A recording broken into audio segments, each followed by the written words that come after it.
Assalamualaikum warahmatullahi wabarakatuh.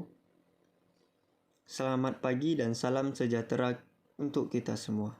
Pertama-tama, marilah kita panjatkan puji dan syukur kehadiran Allah Subhanahu wa taala yang telah memberikan kita kesempatan dan kesehatan sehingga kita dapat mengikuti perkuliahan pada saat ini. Dan juga saya ucapkan terima kasih kepada Ibu Apoteker Mira Febrina MSc selaku dosen pengampuh mata kuliah farmakologi klinis dan teman-teman yang saya banggakan. Baik, sebelumnya izinkan saya untuk memperkenalkan diri.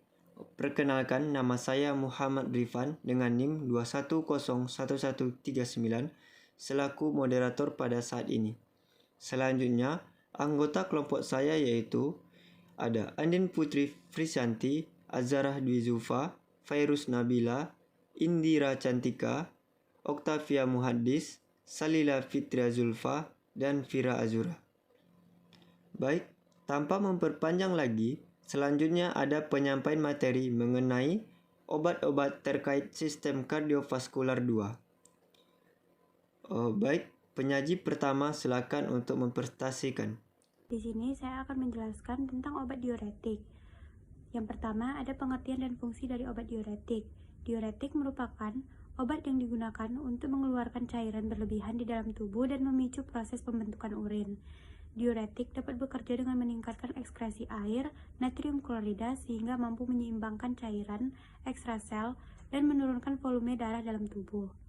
Fungsi utama dari diuretik adalah untuk memobilisasi cairan udem yang berarti mengubah keseimbangan cairan sedemikian rupa sehingga volume cairan ekstrasel menjadi normal. Selanjutnya, diuretik dapat dibagi menjadi 5 golongan, yaitu yang pertama ada inhibitor karbonik anhidrase, yaitu enzim yang mengkatalisis reaksi antara CO2 ditambah H2O menjadi H2CO3. Mekanisme kerjanya yaitu penghambatan karbonik anhidrase secara non-kompetitif. Akibatnya terjadi perubahan sistemik dan perubahan terbatas pada organ tempat enzim tersebut berada. Asetozolamid memperbesar ekskresi K+, tetapi efek ini hanya nyata pada permulaan terapi saja, sehingga pengaruhnya terhadap keseimbangan kalium tidak sebesar pengaruh tiazid. Efek samping dan kontraindikasinya. Pada dosis tinggi dapat menimbulkan parestesia dan kantuk yang terus-menerus. Asetozolamid dikontraindikasikan pada sirosis hepatitis karena menyebabkan disorientasi mental pada penderita sirosis hepatis. Dosisnya yaitu asetozolamid tersedia dalam bentuk tablet 125 mg dan 250 mg untuk pemberian oral. Baik, selanjutnya yang kedua ada lob diuretik, termasuk dalam kelompok ini adalah asam etakrinat, furosemid, dan bumetanid. Mekanisme kerjanya yaitu secara umum dapat dikatakan bahwa diuretik kuat mempunyai mula kerja dan lama kerja yang lebih pendek dari tiazid. Diuretik kuat terutama bekerja pada ansa Henle, bagian asenden pada bagian dengan epitel tebal dengan cara menghambat kontransport Na+, K+, dan C- dari membran lumen pada pars asenden ansa Henle. Karena itu reabsorpsi Na+, K+, dan C- menurun. Adapun efek sampingnya reaksi toksik berupa gangguan keseimbangan cairan dan elektrolit yang sering terjadi, gangguan saluran cerna. Yang ketiga ada tiazid, merupakan obat diuretik yang paling banyak digunakan. Diuretik tiazid seperti bendroflumethiazid bekerja pada bagian awal tubulus distal. Mekanisme kerjanya bekerja pada tubulus distal untuk menurunkan reabsorpsi Na+ dengan menghambat kontransporter Na+ atau Cl- pada membran lumen. Adapun efek sampingnya itu reaksi alergi berupa kelainan kulit, purpura, dermatitis, disertai fotosensitivitas dan kelainan darah. Pada penggunaan lama dapat timbul hiperglikemia. Yang keempat ada hemat kalium. Diuretik yang mempertahankan kalium menyebabkan diuresis tanpa kehilangan kalium dalam urin. Mekanisme kerjanya penghambatan kompetitif terhadap aldosteron. Bekerja di tubulus renalis rectus untuk menghambat reabsorpsi Na+, sekresi K+, dan sekresi H+. Efek sampingnya yaitu efek toksik yang paling utama dari spirolakton adalah hiperkalemia, yang sering terjadi bila obat ini diberikan bersama-sama dengan asupan kalium yang berlebihan. Yang kelima ada diuretik osmotik. Istilah diuretik osmotik biasanya dipakai untuk zat bukan elektrolit yang mudah dan cepat diekskresi oleh ginjal. Suatu zat dapat bertindak sebagai diuretik osmotik apabila memenuhi 4 syarat. Yang pertama, difiltrasi secara bebas oleh glomerulus. Kedua, tidak atau hanya sedikit direabsorpsi di sel tubuli ginjal. Yang ketiga, secara farmakologis merupakan zat yang inert. Yang keempat, umumnya resisten terhadap perubahan-perubahan metabolik. Selanjutnya ada obat hipolipidemik. Definisinya yaitu hipolipidemik adalah obat yang digunakan untuk menurunkan kadar lipid dalam darah.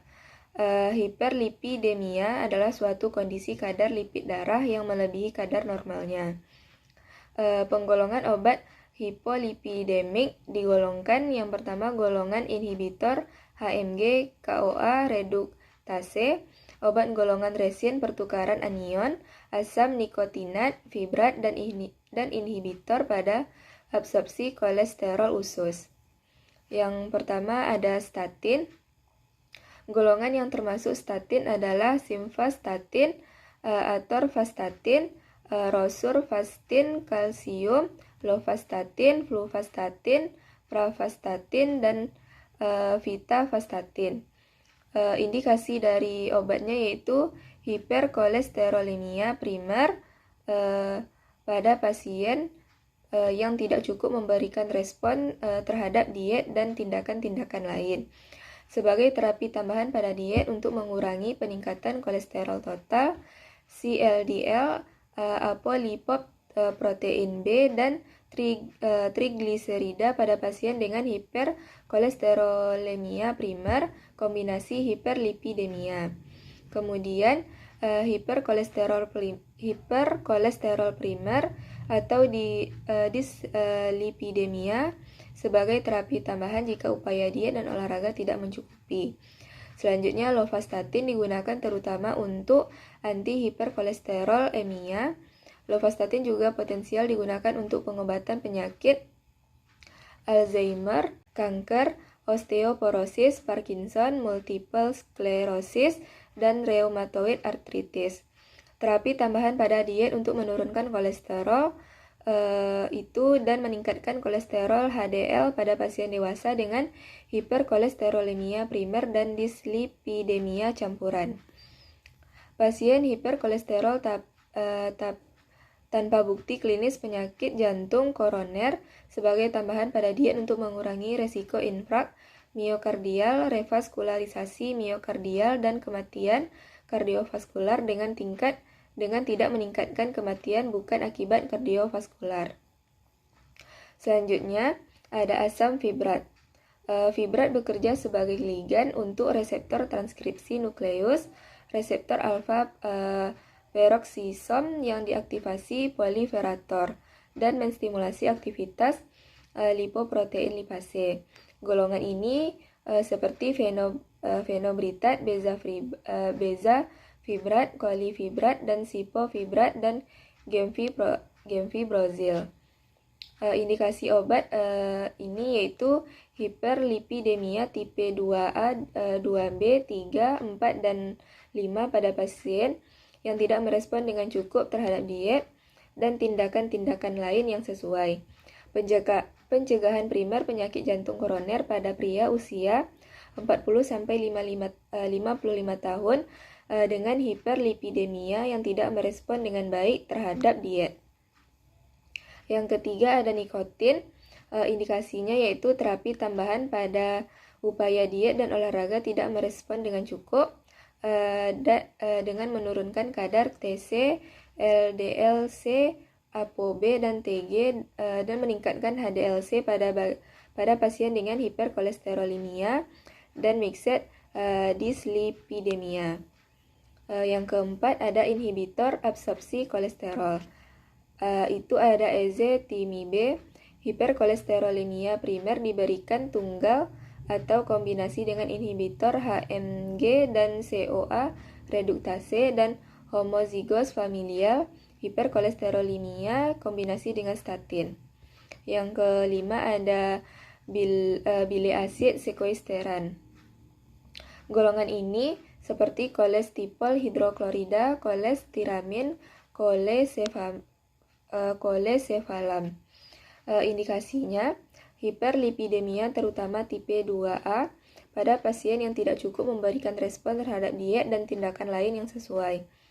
Hiperlipidemia terutama tipe 2A pada pasien yang tidak cukup memberikan respon terhadap diet dan tindakan lain yang sesuai pencegahan primer penyakit jantung koroner pada pria. Untuk mengurangi kadar kolesterol yang tinggi dalam darah, terutama low density lipoprotein. Kemudian ada kontraindikasi obat hipolipidemia. 1. Kolestiramin, obstrukti empedu total. Yang kedua, bezafibrat, gangguan hati atau ginjal berat, hipoalbuminemia, sirosis empedu primer, penyakit kandung empedu, sindrom nefrotik, kehamilan dan menyusui. Yang ketiga ada fenofibrat, yaitu gangguan ginjal atau hati yang berat, adanya penyakit kandung empedu, kehamilan dan menyusui. Yang keempat ada gemfibrozil, gangguan fungsi hati berat dan ginjal, penyakit kantung empedu, hipersensitivitas, penggunaan bersama HMG CoA, reduktase inhibitor, dan repaglinid. Yang kelima ada statin, pasien dengan penyakit hal yang aktif dan pada kehamilan dan menyusui. Selanjutnya ada obat sistem koagulasi darah. Yang pertama yaitu ada antikoagulan. Pengertiannya, antikoagulan adalah obat yang digunakan untuk mencegah pembekuan darah dengan jalan menghambat fungsi beberapa faktor pembekuan darah. Antikoagulan digunakan untuk mencegah pembekuan darah dengan jalan menghambat pembentukan atau menghambat fungsi beberapa faktor pembekuan darah. Atas dasar ini, antikoagulan diperlukan untuk mencegah terbentuk dan meluasnya trombus dan emboli, maupun untuk mencegah bekunya darah di luar tubuh pada pemeriksaan laboratorium atau transfusi. Selanjutnya, 3 kelompok antikoagulan. Yang pertama ada heparin, antikoagulan oral, dan penarikan ion kalsium. Yang pertama ada heparin. Heparin merupakan antikoagulan injeksi yang bekerja dengan cara mengikat antitrombin di mana menghasilkan peningkatan yang sangat besar pada aktivitas antitrombin. Efek antikoagulan heparin timbul karena ikatan dengan AT3 yang berfungsi menghambat protesiae faktor pembekuan termasuk faktor 2A, 10A, dan 9A dengan cara membentuk kompleks yang stabil dengan protesiae faktor pembekuan. Heparin dapat diberikan secara 4 atau SK. Pemberian secara IM tidak dianjurkan karena sering terjadi perdarahan dan hematom yang disertai rasa sakit pada tempat suntikan. Kemudian ada farmakokinetiknya. Mula kerja itu segera pada pemberian keempat, 20-60 menit setelah pemberian SK. Kadar puncak dalam plasma itu 2-4 jam setelah pemberian SK. Waktu paruhnya itu 30-180 menit. Kemudian bioavailabilitas karena tidak diabsorpsi di saluran cerna, diberikan secara parental. Metabolismenya itu terutama di hati dan sistem retikuleendotelial, bisa juga di ginjal. Kemudian ekskresinya secara primer dieskresi oleh hati dan SRE. Kemudian indikasinya dosis rendah untuk pencegahan stroke atau komplikasi tromboembolik. Kemudian profilaksis trombosit cerebral pada evolving stroke. Kontraindikasinya itu hipersensitivitas terhadap heparin, trombositopeni berat, perdarahan yang tidak terkontrol. Kemudian interaksi obatnya, antikoagulan oral, aspirin, dextran, fenilbutazon, ibuprofen, indometasin, dipiridamol, hidroksikloroquine, digitalis, tetrasiklin, nikotin, antihistamin, dan nitrogliserin. Efek sampingnya perdarahan, iritasi lokal, eritema, nyeri ringan, hematom, ulserasi, menggigil, demam, urtikaria, asma, rintis, lakrimasi, sakit kepala, mual, muntah, reaksi anafilaksis, dan lain sebagainya. Kemudian dosis rendahnya dianjurkan untuk pencegahan stroke dan profilaksis evolving stroke. Kemudian yang kedua ada antikoagulan oral. Antikoagulan oral berguna untuk pencegahan dan pengobatan tromboemboli. Untuk pencegahan umumnya, obat ini digunakan dalam jangka panjang. Antikoagulan oral merupakan antagonis vitamin K. Kemudian, contoh antikoagulan oral adalah warfarin. Warfarin disebut antikoagulan oral karena tidak seperti heparin yang diberikan secara suntikan. Warfarin secara umum diberikan sebagai garam natrium. Selanjutnya, farmakokinetik. Mula kerja biasanya sudah terdeteksi di plasma dalam 1 jam setelah pemberian. Kadar puncak dalam plasma itu 2-8 jam. Waktu paruh itu 20-60 jam, rata-rata 40 jam. Bioavailabilitasnya hampir sempurna baik secara oral. Metabolismenya ditransformasi menjadi metabolit inaktif di hati dan ginjal. Ekskresinya melalui urin, gland feses. Kemudian indikasinya yaitu untuk profilaksis dan pengobatan komplikasi tromboembolik yang dihubungkan dengan fibrilasi atrium dan penggantian katup jantung.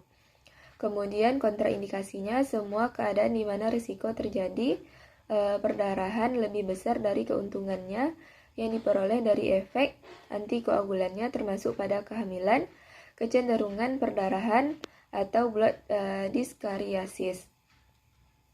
Kemudian adapun efek sampingnya, perdarahan dari jaringan atau organ, nekrosis kulit dan jaringan lain, alopecia, urtikaria, dermatitis, demam, mual, diare, kram perut, hipersensitivitas, dan priapismus. Kemudian interaksi obatnya, warfarin berinteraksi dengan sangat banyak obat lain seperti acetaminophen, beta blocker, kortikosteroid, siklofosfamid, eritromisin, dan lain sebagainya. Dosisnya, dosis inisial dimulai dengan 2-5 mg per hari dan dosis pemeliharaan 2-10 mg per hari. Obat diminum pada waktu yang sama setiap hari. Dianjurkan diminum sebelum tidur agar dapat dimonitor efek puncaknya di pagi hari esoknya. Lamanya terapi sangat tergantung pada kasusnya. Kemudian penarikan ion kalsium. Ion kalsium mutlak diperlukan pada pembekuan darah. Dengan penarikannya, maka pembekuan darah akan dihambat. Ini dilakukan dengan pengendapan dengan natrium oksalat atau natrium fluorida atau dengan pembentukan kompleks dengan natrium sitrat.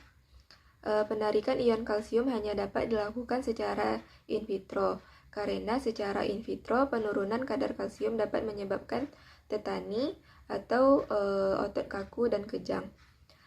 Aspirin, sulfinpirazon, dipiridamol, tiklopidin, dan dextran merupakan obat yang termasuk golongan ini. Baik, selanjutnya antiplatelet. Yang mana pengertian dari antiplatelet ini merupakan obat yang bekerja dengan cara menghambat agregasi trombosit sehingga menyebabkan terhambatnya pembentukan trombus pada sirkulasi arteri. Nah, contoh platelet yang biasa digunakan adalah aspirin, clopidogrel, dan citalostazol. Selanjutnya, aspirin, yang mana mekanisme dari kerja aspirin tersebut yaitu mengasetilasi secara irreversibel gus hidroksil dari setin 530 yang mengakibatkan blokade sterik, sehingga pembentukan COX-1 terhambat karena asam arakidonat tidak dapat masuk. Nah, penghambatan COX-1 ini menyebabkan platelet tidak mampu mensintesis prostaglandin. Nah, dari hasil penghambatan prostaglandin tersebutlah yang menyebabkan tromboksan A2 tidak terbentuk. Kemudian untuk indikasinya sendiri, pengobatan peroral dengan menggunakan aspirin direkomendasikan sebagai lini pertama pengobatan stroke iskemik dengan menggunakan antiplatelet. Untuk dosisnya sendiri yang direkomendasikan sebagai terapi pencegahan sekunder, yaitu diminimalkan efek sampingnya itu 75-150 mg per hari. Nah, untuk dosis di atas 150 mg per hari tidak meningkatkan efek terapi dan dapat menyebabkan reaksi obat yang tidak diinginkan. Namun, untuk dosis di bawah 75 mg per hari tidak cukup efektif. Untuk kontraindikasi sendiri, aspirin dikontraindikasikan untuk anak di bawah 16 tahun dan ibu menyusui, tukar peptik dan yang aktif, kemudian hemofilia serta gangguan perdarahan lain.